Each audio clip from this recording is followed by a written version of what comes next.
recording in a lower quality format, maybe that'll help. Sorry about the wind noise. Anyway, working on this 85 Corvette, and I might have spun a rod bearing.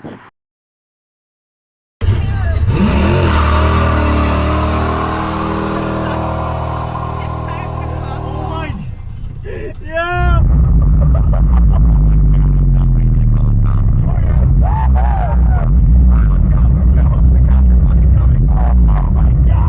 Okay. Alright. And the ticket you would have gotten would have been reckless driving, which is a felony in Mexico. Okay. Alright. Thank you, sir. So, that's a break. Here's the other thing. Cautiously for the rest of the night. Yeah, they know they're gonna be looking out for you now. I'm the only fucking red Corvette. Exactly.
So what we're doing is we're going to drop the oil pan. Now that's not really an easy thing to do, especially on a college campus, but we're going to try and attempt it anyway.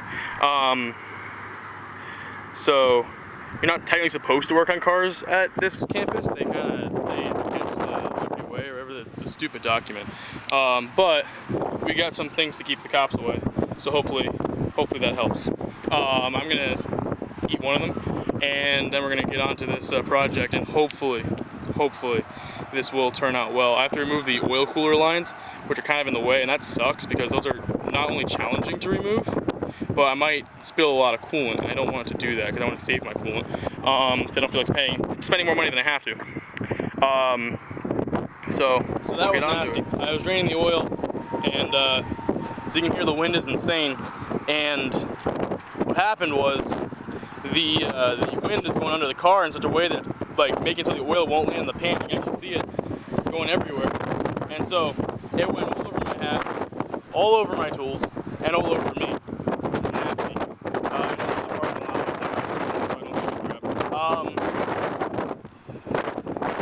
Look at that wind. This is absolutely insane. These are like 50-mile-an-hour wind force. I don't know later, but wow. So yeah, I'm gonna take the camera under there and I'll show you what's going on. We're going around the other side. So you can see the oil is just legit flying away. It's not gonna land the pan because how windy it is, which is nasty. Fortunately, I got most of it in the pan, but you see a little bit collecting over there, which is again nasty. Oil didn't feel too bad. I didn't feel any metal shapings or anything like that, but then again, it has a Canon filter, which is probably doing its job very well. So we'll see what happens. I'm about to take the oil pan off. I don't think I'm gonna need to take the oil lines off, but I will definitely need to take the starter off, which is not gonna be easy either, and it's gonna make my hands really greasy more than I really want. So yeah, so we're gonna get to that now. So here we have the oil pan. And I don't know if you can see it, maybe if I like shine the light on it, but You can definitely see something's wrong here because there's little tiny metallic flakes in the oil. Nothing too big, which is a good sign. But now I need to remove the starter, and we'll get on removing this oil pan. It's later than I want it to be. The guy over there, that little Kubota, he just stopped by and he yelled at me, for lack of a better word. Like I said earlier in the video, you're not supposed to work on your cars on campus, and he has a few names that the students around here like to call him. One of them is the Liberty Parking Goons. A couple more would be the Parking Asshole. And I mean, like, someone posted a video of him like ticketing cars. He sits in one of the parking lots where you're not supposed to park, but since nobody's here because Corona, he is sitting there ticketing cars. It's kind of nasty. But anyway, he yelled at me.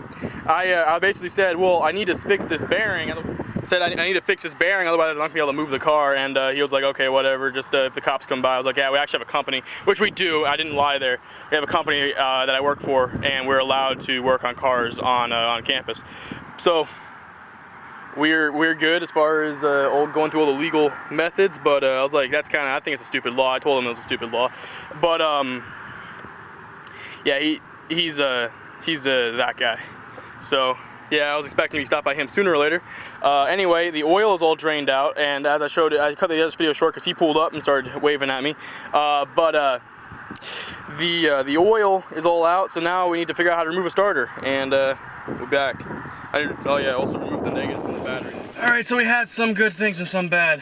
Good thing is I got the starter off. Bad thing is it's raining. Wasn't supposed to rain today.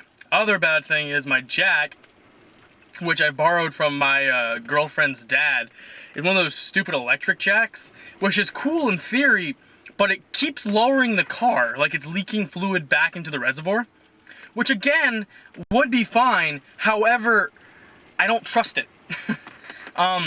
So I called somebody who hasn't responded yet and asked if I could borrow some jack stands, which he'd have to bring here because obviously I don't have a car right now. Starter's off, this car's not gonna start. And also I have no oil in it because I'm removing the oil pan.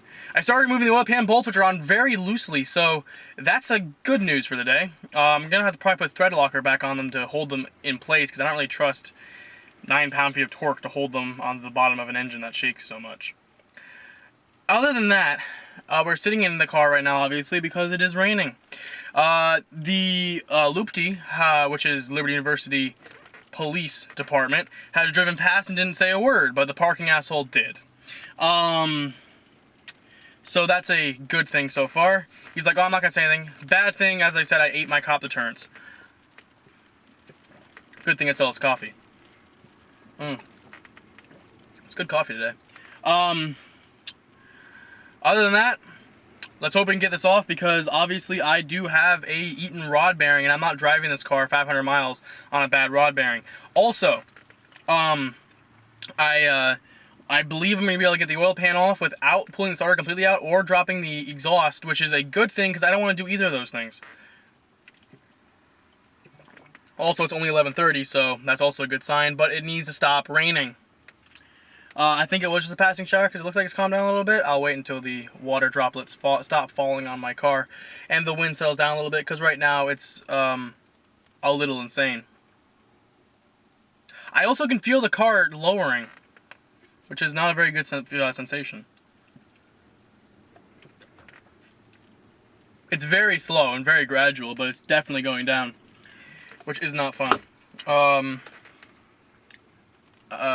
In short, I'm bored, hating my life right now, and hoping that I don't get yelled at by Loopty to move the car, which I obviously cannot start. Because they're the kind of people that would do something like that. Unfortunately, nobody that I have texted so far has responded, which is typical. And it is raining harder now. That is absolutely wonderful as I drink my coffee and get even more hyper.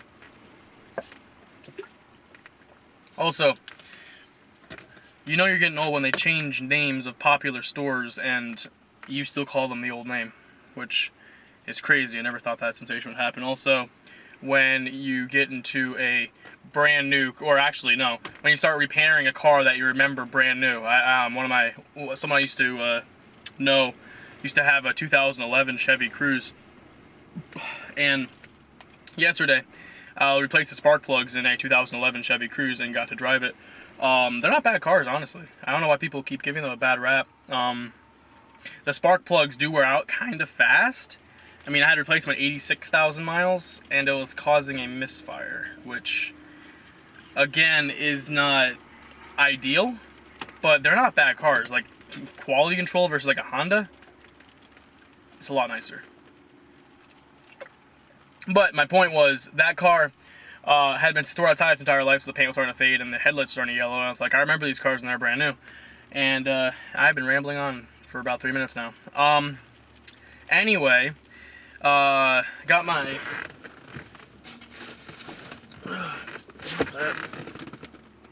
Where are they? Oh, they're there.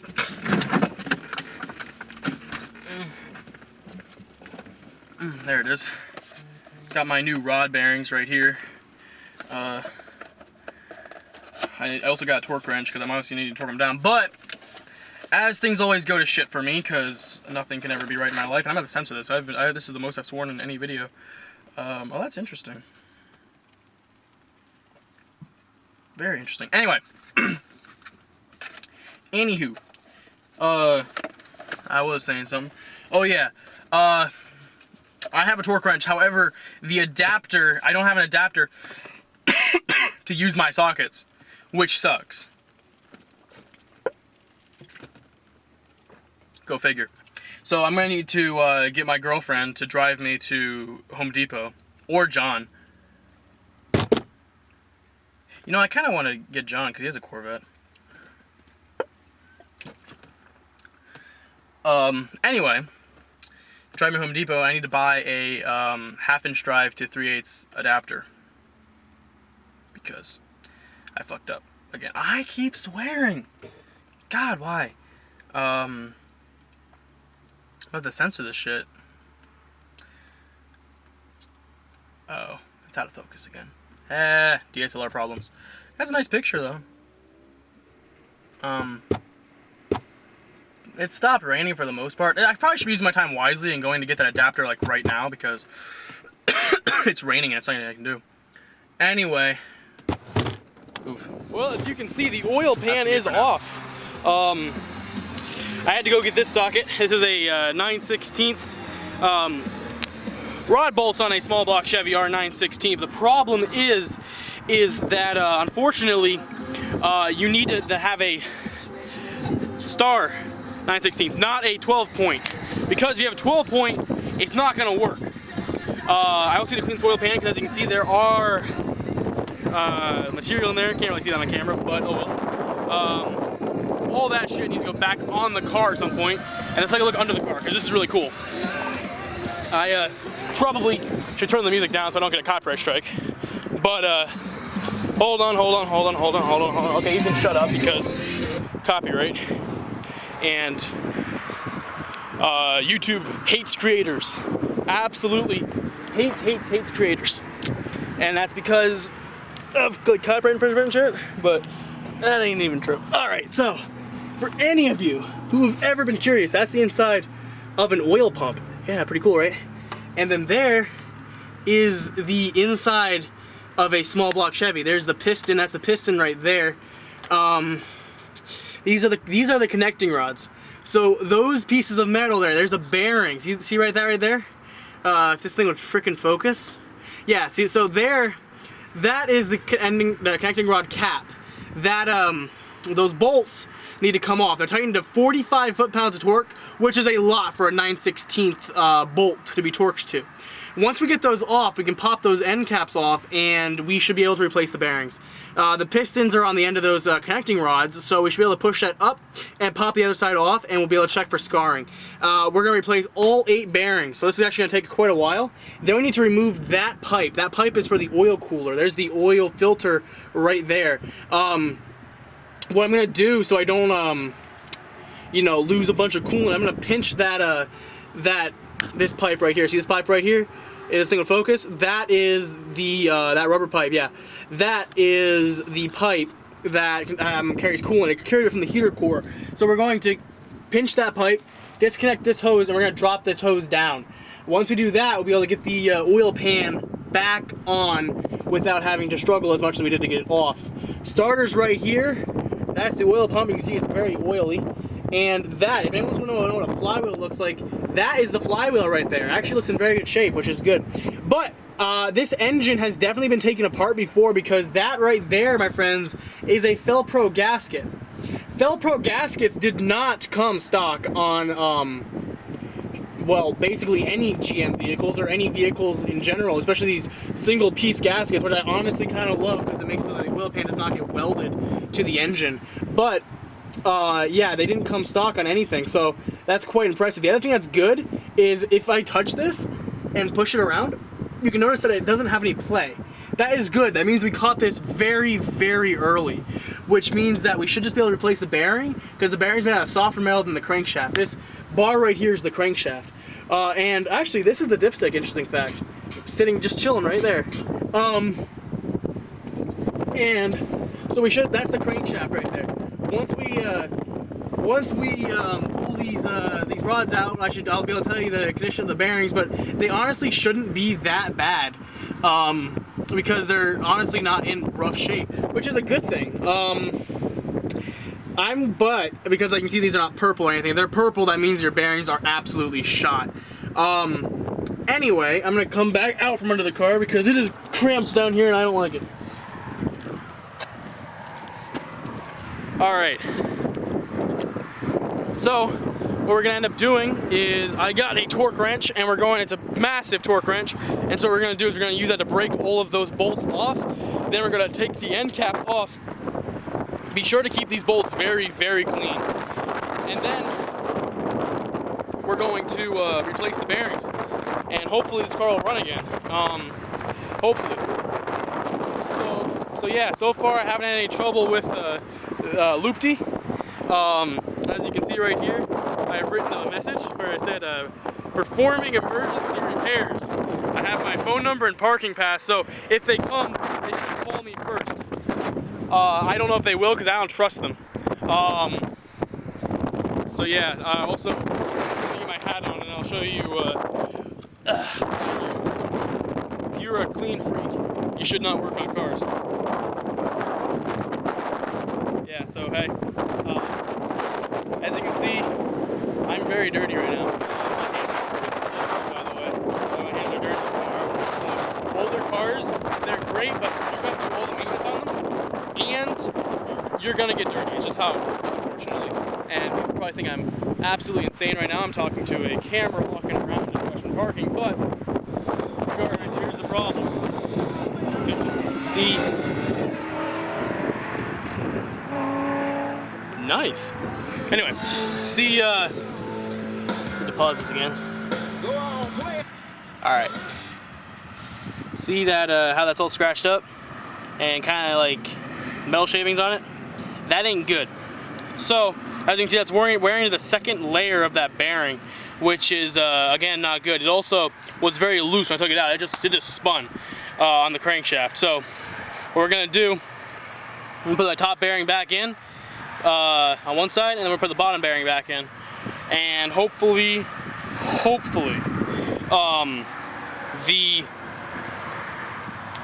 the crankshaft isn't damaged. I'm gonna take you under here, and I'll show you what we're dealing with.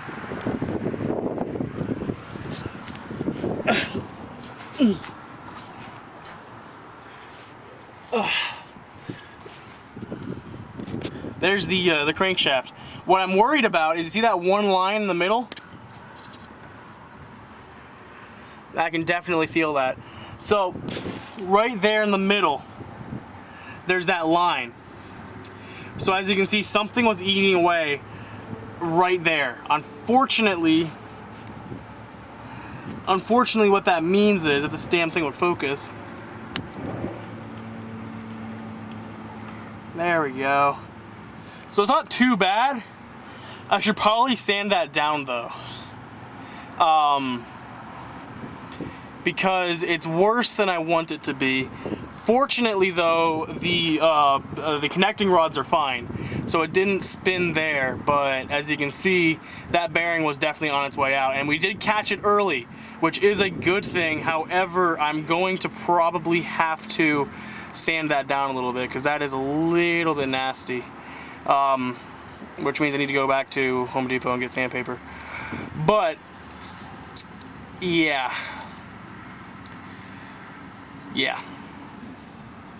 that is not the best. Well, sun's going down and I am still working. We're currently, I found the problem with the first two rods, which is interesting because these two, the first two, I'm not sure where the other bearing is, oh there it is, are bad. There's another one over there. Are bad, as you can see. There's that stripe in the middle there. This one is fine, which is surprising. That one's off cylinder number 5. So I'm curious. Yes, they're all. Oh, now that's interesting. Yeah, okay. They're all ACL, which means that someone did replace them. So my guess is that rods number 1 or cylinder number 1 and 2 had spun bearings at one point in time, and someone replaced them without polishing the camshaft or the crankshaft, and so now we have this problem. So best case, I'm gonna be able to go like 20,000 miles and have to replace bearings again, but or worst case. But so yeah, but the rest of the engine seems fine. I might have to replace the crankshaft at some point in time, so that would be a 383 stroker build, which will be really cool, but a lot of work. So yeah, so it's not too bad. The engine itself seems to be in decent shape, but I think there are definitely more miles on it than I was told. And so yeah, it's the progress. I'm probably gonna be working here until tomorrow, and praying that the LU assholes, as they're known, do not tow my car, because then I am absolutely screwed. So yeah, thanks for watching. All right, so we found another slight problem. That is focus, you terrible piece of crap. There we go. That is the bearing from cylinder number 8, which, as you can see, is all the way down to the copper level. This is the bearing from cylinder number, I don't know, probably 4. And as you can see, that one has normal wear on it. So, as you can see, cylinder numbers, interestingly enough, 1, 2, and 7 and 8 are pretty bad. But fortunately, we caught this when we did, because if we wait any longer, we'd have to be really polishing the camshaft, or the crankshaft, I'm sorry. And anyway, we would have spun a bearing, which means that we would have like completely destroyed the crankshaft. So fortunately, it's not that bad yet, but since I can see metal, it's not the best. So I'm pretty sure that at one point in time, this engine spun bearings 1, 2, 7, and 8. And also, I found out that the connecting rods are made by a same company. I'm out of it today, guys. ACL, yeah, that's it.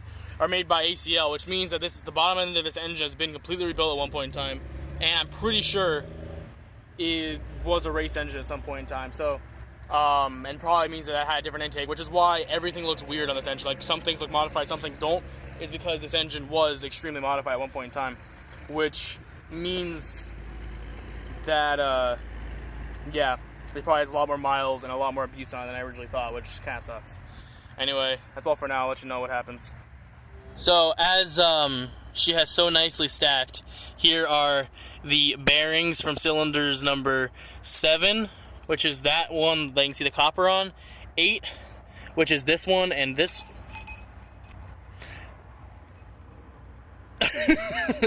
Anyway, you get the idea. As you can see, so 7 is probably one of the best bearings that pulled off. It actually stuck to the connecting rod instead of sticking to the crankshaft like 8 did.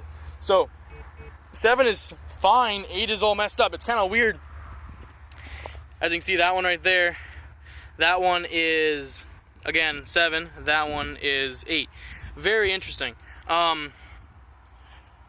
So also the bearing numbers are ACL 2376, which I looked up and found out that those are basically stock replacement bearings that someone probably just threw in here, not really knowing what to put onto the engine. So yeah, I'm pretty sure it's spun in bearings 1, 2, and 8. And they just replaced them, and they've been going strong for like probably 40,000 miles now, which is actually kind of impressive. So hopefully these new bearings I'm putting on will last another, again, 40,000 miles or so before I have to actually replace the crankshaft. Anyway, this is interesting. So Yeah, you never know where you're gonna find when you dig into an old engine, which is kind of unfortunate. We're back at it again. This is day 3. I know that's a lot more than I wanted to work in this car, but I'm going to basically be bolting the oil pan back up today, and that's all I have to do. Unfortunately, remember how I mentioned about corrupt cops on campus? Well, unfortunately, he's sitting in this lane. Like, you see how there's like, you know, parking spots over there. I'm not gonna show him because he's probably gonna come over here if I do. But he's sitting in this row, just sitting there watching me, and it's kind of annoying because they're supposed to be like on campus, not over here. So I'm waiting for him to come up. Like I'm probably gonna end up doing something. He's probably gonna end up coming up here and have to have like an argument saying I am allowed to be here. So let's hope that doesn't happen because I don't feel like doing that today. I do have my cop repellent, but you know how well that's gonna work. Anyway, so old and new bearings are in though. I just need to torque down the bolts for the not water pump, the oil pump. There's like the 4 little tiny stub bolts. They need to be torqued down. It's a lot colder today than it was a couple days ago, and that kind of annoys me, but it's whatever. You can't really do much about that. That's cool. This damn thing will focus.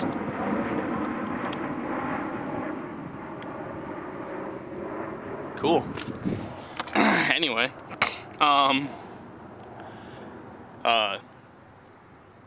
Yeah, so I'm just gonna go back to work and hope that the lovely corrupt cops around here just leave me alone. So we'll see. That's what normally happens with my life. Everything goes wrong. So there's the coolant apparently doesn't drain from the heater core like I thought it did, and so this happened. So now we're praying the cops stay away because they're not very nice around here, and they would not take any sympathy for me. They would probably give me about 4 or 5 environmental violations right now, which, I mean, is fair, but I can't afford that shit. Anyway, I now have no coolant, so it looks like we're doing a coolant flush as well. So yay, I mean, you're supposed to after something like this, but I didn't feel like it or wanted to pay for it. But now I just need to, you know, wipe all the coolant off of the thing, and now since it's all wet underneath my car, I'm just gonna wait until that dries, honestly, and then we'll continue probably tomorrow morning, around like 9, and we'll be done around 12, which will, I mean, there's not much left to do. I got all the rod bearings replaced, I got the oil pump back on, so basically all that's left is mounting the oil pan. I'm already all covered in coolant, so I might as well just torque down the oil pump bolts and you know, get a few of the bolts started on the oil pan so it stays there and won't get wet in the engine. But that's not fun. There's about 2 gallons of coolant on the ground now. Wonderful. Alright, so I filled it up with coolant. Well, as much as I can. I'm going to have to go out there and keep filling it, but I filled up coolant and I primed the engine with by, you know, cranking it a little bit. So, fire it up.